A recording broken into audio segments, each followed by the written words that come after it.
Labas vakaras. Išlynam iš savo viešbučio pagaliau. Kaip pagaliau, visą dieną mes jau važinėjom su motoroleriu, susipažinom su miestu. Eismas čia beprotiškas. Per mūsų šitos 3 mėnesius, kurias keliavom, tai čia intensyviausias eismas, kiek tik teko vairuoti. 1,5 milijono gyventojų duoda apie save žinoti. Motoroleriai vienas prie kito prilipę, tiesiog tai reikia pastoviai žiūrėti šonus ir jokių būdų staigiai nestabdyti. Atvykome palydėti Saulutės prie Meilės tilto, pėsčiųjų tiltas, vadinasi Meilės tiltas bent jau angliškai. Nusileidus saulė turėtų būti labai gražiai apšviestas, taip pat laukiam dabar to. O šiaip esame labai įspūdingoje vietoje, Mekongo deltoje, kur tik nežiūrės, visur upės, visur vanduo, visur kanalai. O dabar sakau, gal reiktų pakelti droną? Šiaip labai rizikuoju aš su juo, labai daug žmonių aplinkui. Šiaip įstatymai čia ne patys švelniausi, kas liečia dronus, taip kad yra rizikos man čia su juo. Atvažiavome į Kanto miestą būtent dėl to, kad labai daug skaitome atsiliepimų, kad jeigu nori atvažiuoti į tikrą Mekongo deltą, tai turi atvažiuoti ne į Hošiminą ir darytis ekskursiją, kaip visi dauguma turistų daro, o atvykti į vieną iš Mekongo deltos miestų. Kantas yra pats didžiausias jų, tokių dar yra, man atrodo, 4, tai bent į vieną iš jų reikia atvažiuoti, kad patirti tikrą Mekongo deltos įspūdį. Šiek tiek paskraidėm su droniuku, bet labai smogas jaučiasi mieste. Kažkaip jie mėgsta labai čia laužus, pastebėjom deginti. Nežinau, į kokią čia temą, bet labai daug kur dūmai smirda ir toks smogas vis laik laikosi mieste.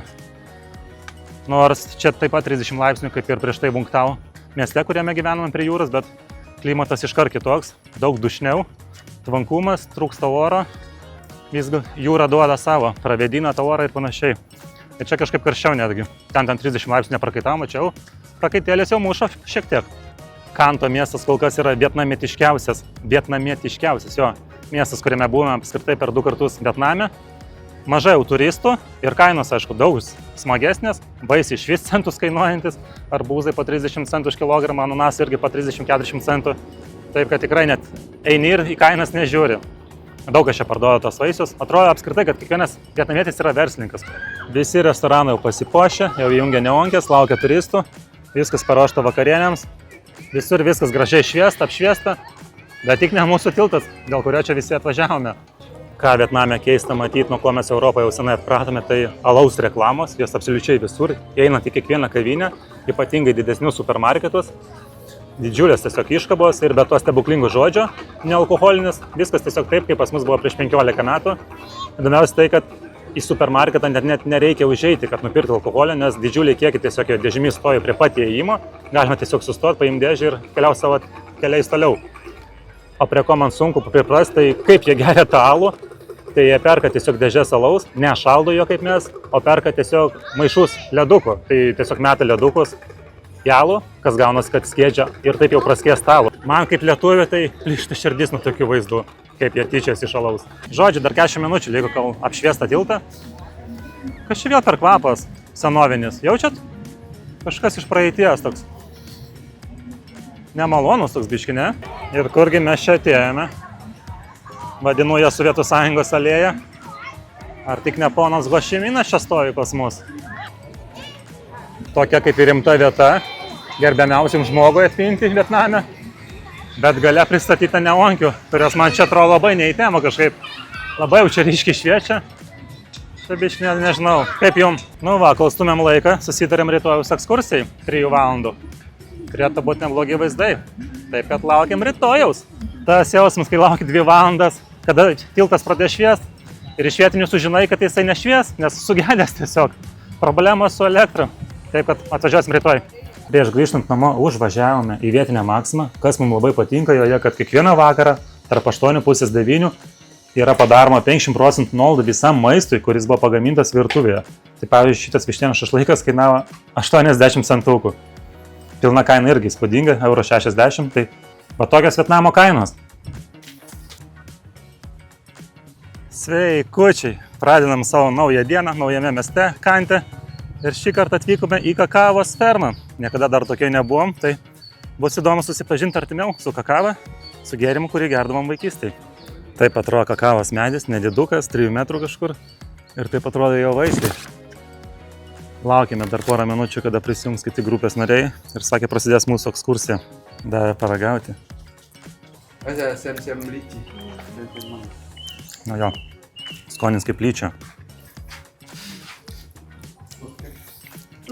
Mes kartu su Lenkais ekskursijai ir nieko kol kas nei mes, nei jie nesuprantam, ką čia darom. Taip atrodo pupelė fermentacija. Savaitį palieka po bananų lapais. Tai po 7 dienų fermentacijos pupelės paliekamas džiūti 10 dienų. Didžiulis darbas, sako, nes gali lyt bet kada. Tai neveltui tai yra šeimininis verslas, nes reikia slėpti iškart pupelės, kad nesulytų jas. Ir taip džiovinti 10 dienų. Gidas pasako, kad pietų Vietname nelabai apsimoka auginti kakavą, nes pagrindė visi užsiima vaisių auginimu, pelningesnis verslas. Pagrindė šito užsiima Šiaurės Vietname. O pietų Vietname pagrindė vaisiai, kakavą čia užsiima vienetai šeimų. I keep it here. I make the traditional for your looking. I put inside here 20 kilo for one time. Close. Make the firewood below. And I turn by hand like this. And slowly. 45 minutes to... This is the organic product, very clean and simple. Na taip atrodo, 100% šokoladas. Now, if you like, you take it or you try it. Turėtų būti labai kartus.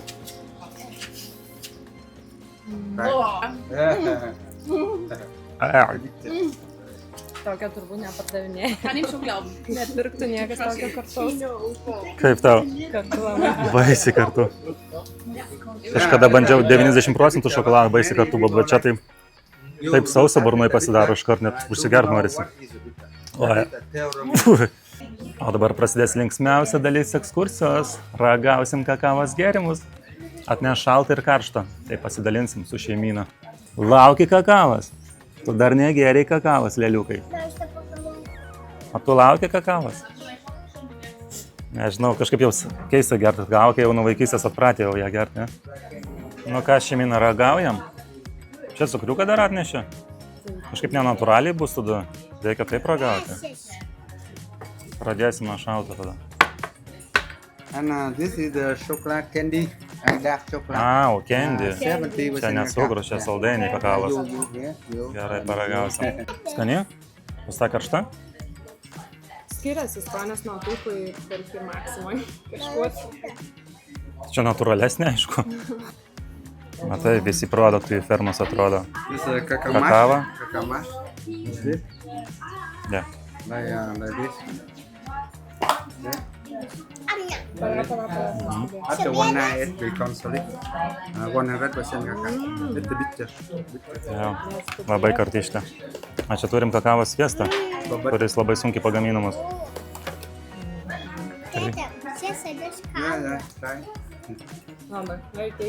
Labai skanios. Nu ką, pirmą kartą gyvenime ragaujam kakavą, patiko? Kokia skanesnė, šalta ar karšta? Karšta, man tai abidvi skanios. Dėdė pasakė, kad čia vos cukraus įdėta. Aš nelabai suprantu, ta prasme, jinai iš savęs labai karti, bet vos cukrus ir viską pakeičia. Bet labai skaniai, ta prasme, turbūt skaniausia kakava, kokią gėrim. Tiesa, dar saldainiuką neparagavau. Ir va taip jis keliauja man į burnytę. Nu, rimtai. Toks riebus, labai toks riebumas jaučiasi, bet natūralus riebumas. Skanus šokoladas čia buvo. Ja? Skanus, parodyk savo dantuką šokoladinis. Nu taip jau nerodė. Duokit man dar paragaut kakavos, labai skaniai. Šitas saldainis tai šis labai saldus. Gerai, gerk tu. Atsigerk kakavas. Tas jausmas, kai pirmą kartą gyvenime geri kakavą ir turbūt tai bus geriausia gyvenime kakava, nes paskui tik blogesnės bus parduotuvinės. Iš šito daro visokius lūpų balzamus, kūno kremus, taip pat. Net nebūtum pagalvojęs, kad iš kakavos sviesto tiek galima viską pridaryti. Jo, ir cukraus pridėjus, dar kažką tenais baltas šokoladas gaunasi. Viskas, pas mus vaikas pasėdės ant kakavos, taip? Viskas, nenulipsi jau? Kaip ten to vadinasi? Populiariausia, kaip pas mus pardavinėjo Lietuvai. Mix Fix. Ta pigiausia, ten jo, ten nesąmonė. Kažkaip pastai daug pirmų kartų šitoj kelionė ir būna tie natūraliausi patys, geriausi. Ar ne? Nepavydži savo pati? Net kokia išpindėjusi mažytė. Tai va, 3,20 €, gali pasidaryti savo tokią nerealią ekskursiją. galima rezervuotis laiką iš anksto, bet mes tiesiog surizikavom, atvažiavom į fermą, kuri dirba tik iki 11 dienos. Atsiminkite, jeigu būsite čia. 10 km nuo miesto randasi, tai atvažiuojat, susimokat pinigėlis, pasivaikštot, jums praveda ekskursiją ir paragavot pirmą kartą turbūt gyvenime tikros kakavos. Kada dar teks tokia galimybė? Tokia va trumpa ekskursija, taip pat leido pasivaikščioti po visą teritoriją, dėl ko mes čia šiaip tai ir atvažiavom, norim pažiūrėti, kaip atrodo visa šita plantacija. Visoje plantacijoje yra tik tais, nežinau, ar čia galima sakyti tik tais, ar čia daug yra 2000 medžių.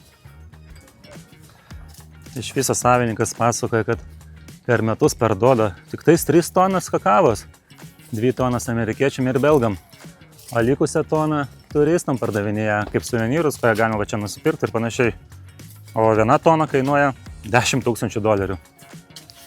Taip, kad nesunku paskaičiuoti, bet per metus jau uždirba apie $30 000 ant visos šeimos ar giminės, netgi sakyčiau, nes čia mažiausiai 7 žmonės mačiau dirba, tai tikrai, kad praktiškai už ačiū galima sakyti dirba. Savininkas pats sakė, kad labai nepelningas verslas, vaisius auginti daug pelningiau, kad dauguma ir daro aplinkui gyvenantis. Kakavos čia beveik niekas neaugina, visi augina šiaurėje, bet ne pietuose. O jis tai daro tiesiog iš meilės darbui. Nes jo tėvas prieš 50 metų atvežė kakavos pupelės iš Malaizijos ir viskas nuo tėvo prasidėjo ir tiesiog tęsė savo giminės verslą. Taigi kakavoj pasakoje yra daug naudingų dalykų, gerina aišku atmintį, organam padeda ir mažina cholesterolį. Tai va tokia smagi ekskursija. O mums reikia judėti toliau, nes labai yra daug ką suplanuota šiandien. Šiandien plaukėsim po Mekongo upę, dėl ko čia ir atvažiavome į šitą miestą. Pagrindinis tikslas buvo pasiplaukti po Mekongo deltą, o ten tai bus vaizdų.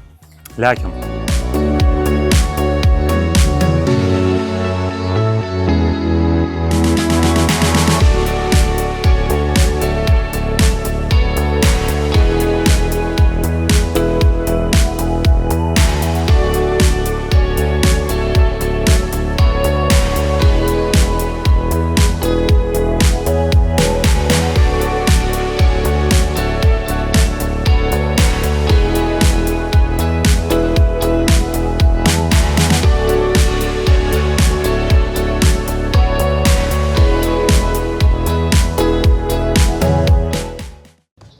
Tai ką, prasideda mūsų svarbiausia šios dienos ekskursija po Mekongo deltą. Biškį vėluojam, buvom vakar susitarę 2 valandą, dabar jau po 2, tikiuosi, neišplaukė be mūsų. Nu ką, mums kol kas sekasi, viskas pagal planą vyksta. Atplaukė mūsų valtelė, va, mūsų kapitonas laukia mūsų, neišplaukė be mūsų, šaunuolis. Viskas pagal susitarimą. Tai ką, planas yra plaukti 3 valandas netgi, neįsivaizduojam kur plaukiam, kaip. Pasakė 3 valandas, parodysiu jums viską, ką galima čia pamatyti. Tai jaučiu, per 3 valandas tikrai bus ką pamatyti. Labai tikiuosi, kad įplauksim tokias gal labiau džinglės, kur mažesni kanaliukai, jau daugiau žolės, augmenijos, o ne vien tikrai šitą plačią upę plauksim. Ekskursija kainuoja 16 eurų visiems žmonėm. Apskritai, imat valtį 16 eurų 3 valandas gali plaukti, tai nerealiai kaina, sakyčiau. Aišku, dar nematėm, kas laukia mus, bet nebrangu vis tiek, man atrodo.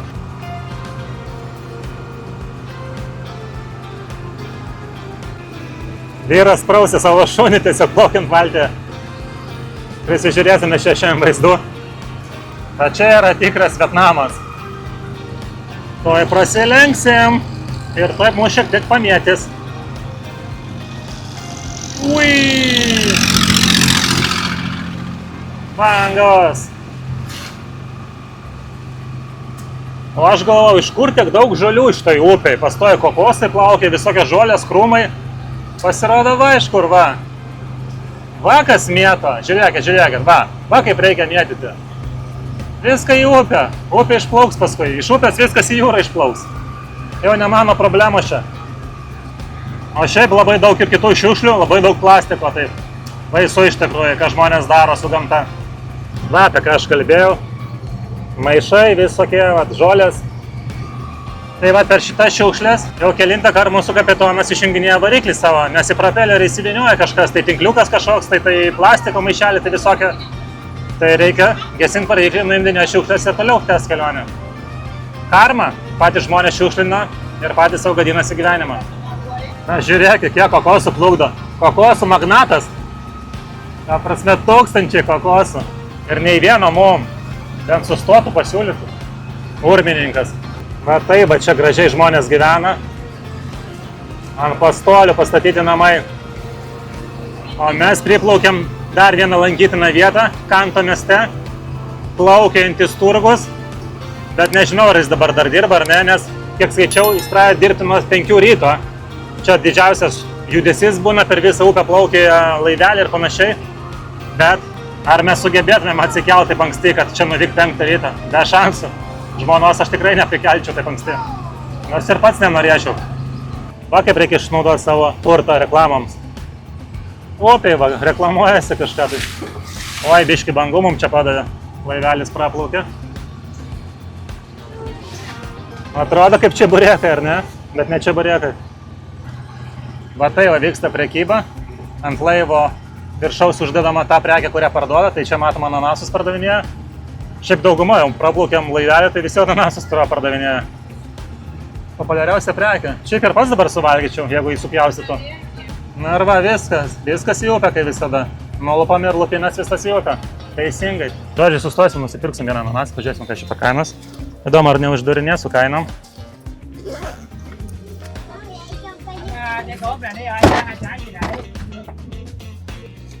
How much? How much?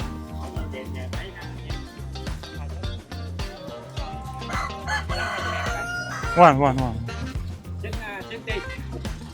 20. Hã? O. Okay. Ne, 80 centų. Okay. O mes neturim peilio? Kaip matėt, va, davė, bet pamatė, kad vienas buvo pernokęs ar kažkas buvo pajodavęs, vienas tai pakeitė. Tai va, 2 ananasiukai už 80 centų. Neblogai, sakyčiau. Bet galvojau, kad papjausis, matai, jie neužsiima tiesiog turbūt tokiais dalykais, kad iškart parduoda turbūt krūvom ir viskas. Bet man patiko. Vis tiek pabandysim, namuose pasipjaustysim. Čia jau visi ilsisi, turbūt manjana pas juos jau per pietukas atidirbo savo, nes kaip ir visi turgus čia dirba nuo ryto. Kažkiek tai valandų padirba, parsiduoda ir viskas. O paskui va, tokie vienetai kaip mes praplaukė ir neverta. Bet kaip suprantu, jie čia gal didmeninę prekybą labiau užsiima, nes matėt, kiek pas juos ananasų prikrauta buvo. Tikrai nemanau, kad mažmeninė užsiimtų, tiek prisikrovė pilną valtį. Bet jau patirtis. 80 centų už 2 ananasiukus. O mažiausiai, kiek ragavom, jie patys skaniausi dažniausiai būna. Ką aš dabar pagalvojau, kad čia ne šiaip plaukiantis turgelis, bet jie ir gyvena čia iš tikrųjų. Nes matau, kad pas juos apačios yra įrengti tie kambariukai, kajutės normalios, rūbai pakabinti džiūnava. Tai čia jie, ta prasme, kaimelis ant vandens ir prekiauja iš namų. Freelanceriai, ar ne, gaunasi? Pagal individualią veiklą dirba. Tas jausmas, kai prausiesi su jau purvinu vandeniu. Kas man dar Vietname patinka, kur neįsi, kur nevažiuosi, ant kiekvieno kampo visą laiką kažkas dainuoja karaoke. Jie tiesiog pasinešia, kaip pas mus krepšinis, tai čia karaoke, ta prasme, visi dainuoja. Ne labai gerai dainuoja, mes ir galėtumėm padainuoti taip, bet jie mėgsta kažkaip dainuoti. Ir dar pastebėjau, kad jie mėgsta įrašinėti įrašus karaokės. Jie įsirašo ir kitą dieną net klauso tą įrašą. Tai kartais mes einam galvom, kad čia gyva karaokė, ne, tiesiog paleidžia per kolonėlį įrašą, kuriam anksčiau jisai dainavo, įrašo savo balsą ir klauso per naujo. O ten jisai biškį nusidainuoja. Po valandą plaukėm upę ir jau norėjau klausti mūsų kapitoną, ar išplauksim mes pagaliau iš tos upės į kažkur kanalus, ar ne. Minutė nepraeina. Ir jau bandom čia kažkur įlisti, bet čia labai, man atrodo, kažkaip sekliai. Labai daug mačiau tinklų visokio kažkokio tai. Va. Ir užstrigo, sakau, ką reiškia šiukšlės.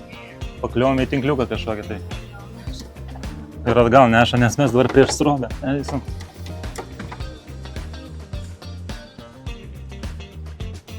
Čia va toks tinklas padarytas kažkoks tai aptrauktas. Ir mentro įsipainiojo mūsų propeleris. Šiaip net nebūčiau pagalvojęs, kad jis čia bandys lįst, nes labai čia seklu. Nors įdomiau, aišku, jau ten būtų plaukti, nes pačiau upė jau prisiplaukiam valandą, kažkaip atsibosta greitai. Tie patys vaizdai. Tai va, į tokią šiukšlės pakliūnam pastoviai. Nu ką, bandom. Antras dublis, važiuojam. Nes būtent šitoj vietoj plaukiant į kanalą labai daug šiukšlių, reikia tiesiog pro čia praplaukti. Ir paskui, man atrodo, viskas bus gerai. Nu ką, buvo bloga nuojauta ir pasiteisino. Negalime plaukti. Aš tikiuosi, neplauksim mes dabar atgal, dėl to gal ieškosim kitą kelią. Nes būtų nusivylimas didelis, jeigu tiesiog upę praplauktumėm, o neįplauktumėm į kanalus. Ar ne? Ar tik nebūsiu prisišnekėjęs, kad mums sekasi šiandien? Apsisukom atgal grįžtam, man atrodo. Su vertėjai taip pat nepavyksta susikalbėti su mūsų kapitonu. Klausim, ar važiuosim į kanalus, tas nesupranta, ko klausiam. Ir grįžtam atgal, iš kur plaukiam. Aš tikiuosi, kad jis ieškos kito kanalo, kuri plaukti, nes būtų nusivylimas šiek tiek. Trečias dublis, bandom pakliūti į kitą kanalą. Bet kad čia išvis baisu, kiek čia daug žolių, mes tikrai nepraplauksim čia. Eik tu savo. Man toks jausmas, bijau prikarkinti, bet atrodo ne mūsų diena šiandien. Pažiūrėkit, vien žolienas. Tuoj vėl propeleris striks mūsų. Nebent tik tai čia, o vėliau gal bus jau geriau. Nu, laikom špygas. Nu, kol kas neblogai sekasi, kol kas neblogai. Bet vakar reiškia, 100 metrų tiesiog nuplaukiam nuo pagrindinės upės į kanalą, iškart vaizdai kaip keičiasi, ne? Vaizdai pasikeitė, lyg tais mes kokį kaimą būtumėm atvažiavę. O vis dar mieste, galima sakyti, esam. Na, čia jau pakraštys iš tikrųjų. Bet va tokį mes ir norim Vietnamą pamatyti kuo giliau į gamtą įlysti. Užtenka jau to miesto mum. Kokiose lūšnose žmonės gyvena. Bet kaip tvarkingai, va skalbiniai sukabinti, ant tokio buvo tvarkingai viskas. Vienoj pusėje lūšnynas, o kitur jau bagoti žmonės. Matai, va per upelį, vienas kitą gali pažiūrėti. Kaip kardinaliai viskas keičiasi. Čia toks jausmas, nieks negyvena net. Ai, negyvena. Man indai sudėti, rūbai, džiūna. Verda gyvenimas. Čia įdomesnis namelis toksai. Šiaip nebiedni, atrodo, žmonės gyveno, prisisadinė labai daug gražių augalų. Šiaip atrodo viskas tvarkingai. Kad ir kaip lūšnelė pradžia atrodo, bet nemaža tokia, 2 aukštų netgi. Ir kaip suprantu, ties šituo sąvartynu mūsų ekskursija pasibaiginėja kanale šitam. Grįžtam atgal.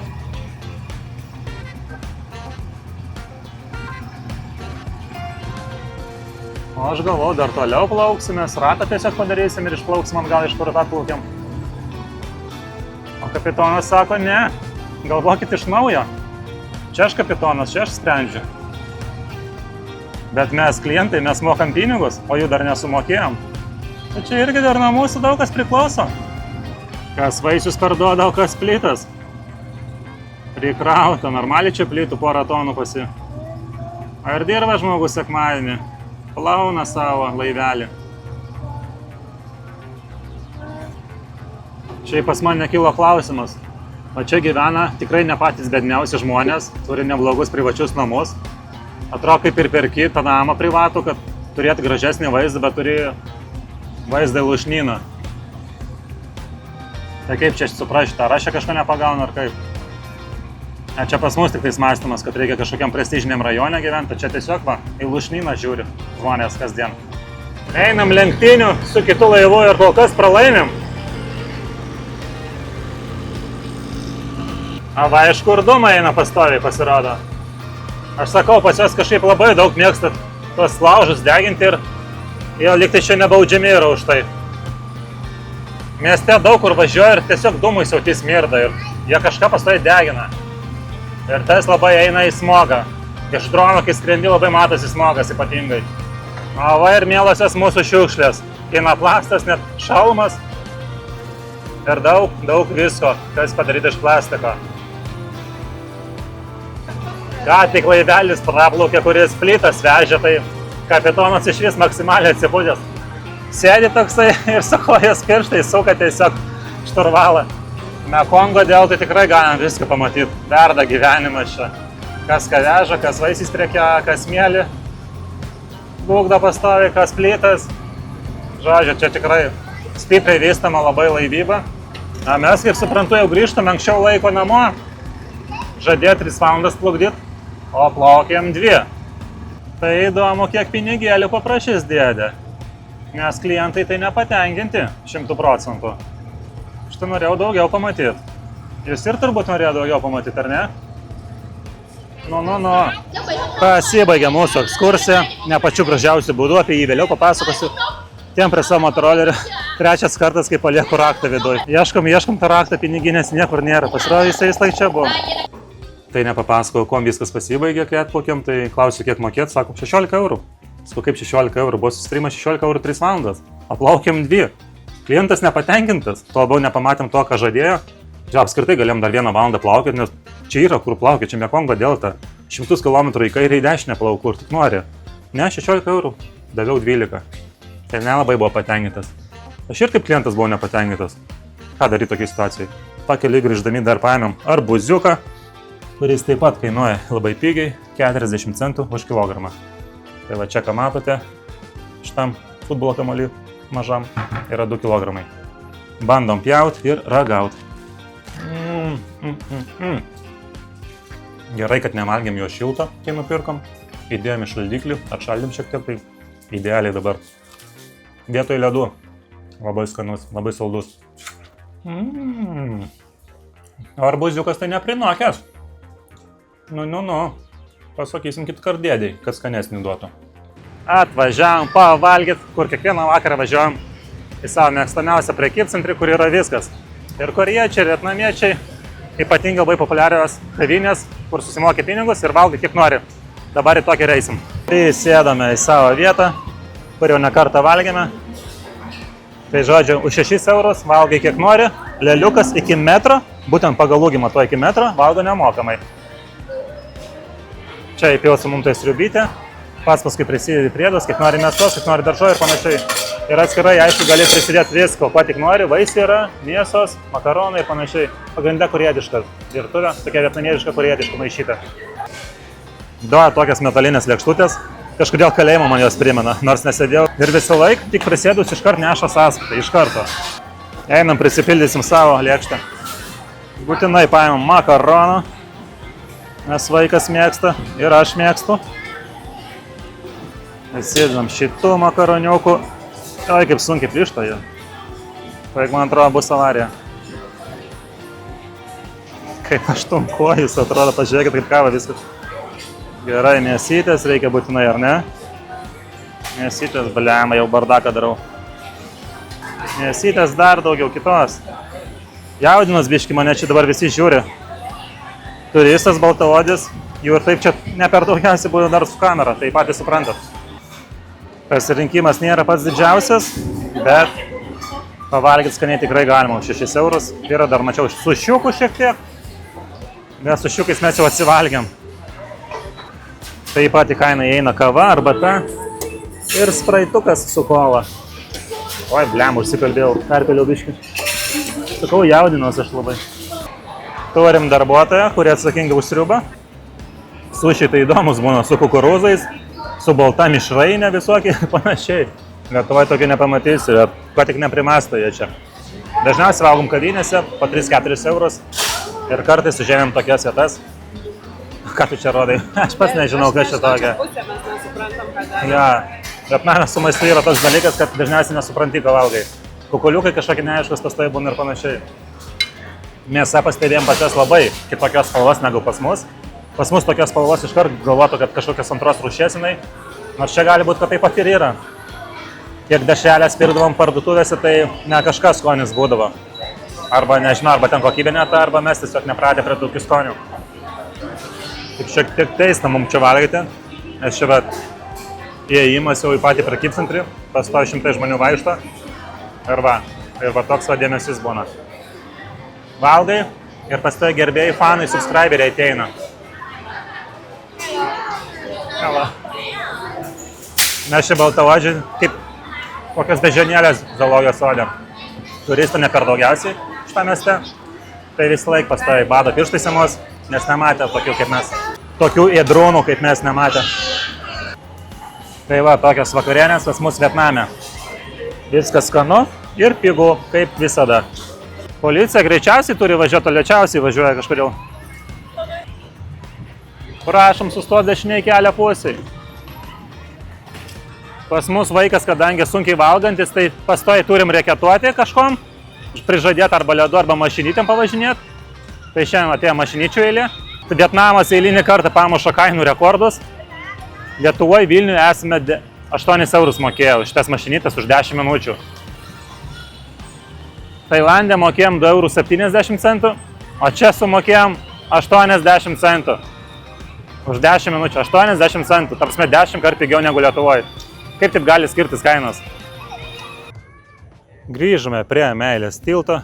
Elektrikai padirbėjo, šaunuoliai, vėl viskas šviečia, vėl viskas veikia. Tai va taip atrodo jis naktį. Mėgs labai vietnamiečių neonkės, visas miestas tiesiog apšviestas jomis. Tolumoj taip pat matom tiltą apšviestą. O čia paruoštas dekoracijas naujiesiams metams, kurie bus jau lygiai už 10 dienų. Taip kad bus didelė šventė, švęsim su vietiniais taip pat. Mums labai patiko 4 dienas praleistos Kanto mieste, jums taip pat rekomenduojame čia atvykti, jeigu būsite Vietname. Mes, manau, čia dar kažkada tai sugrįšime, nes ne viską aplankėme, ką planavome, nes kaip dažniausiai mums gaunasi, pasiliekame paskutiniai dienai visas lankomas vietas ir tai mūsų dažniausiai būna klaida. Taip kad nekartokite brangiai mūsų klaidų. Bet dažniausiai ne savo norų tai padarome, taip likimas susidėlioja. Na, o mes atsisveikiname, susitiksime jau Fukoko saloje. Iki.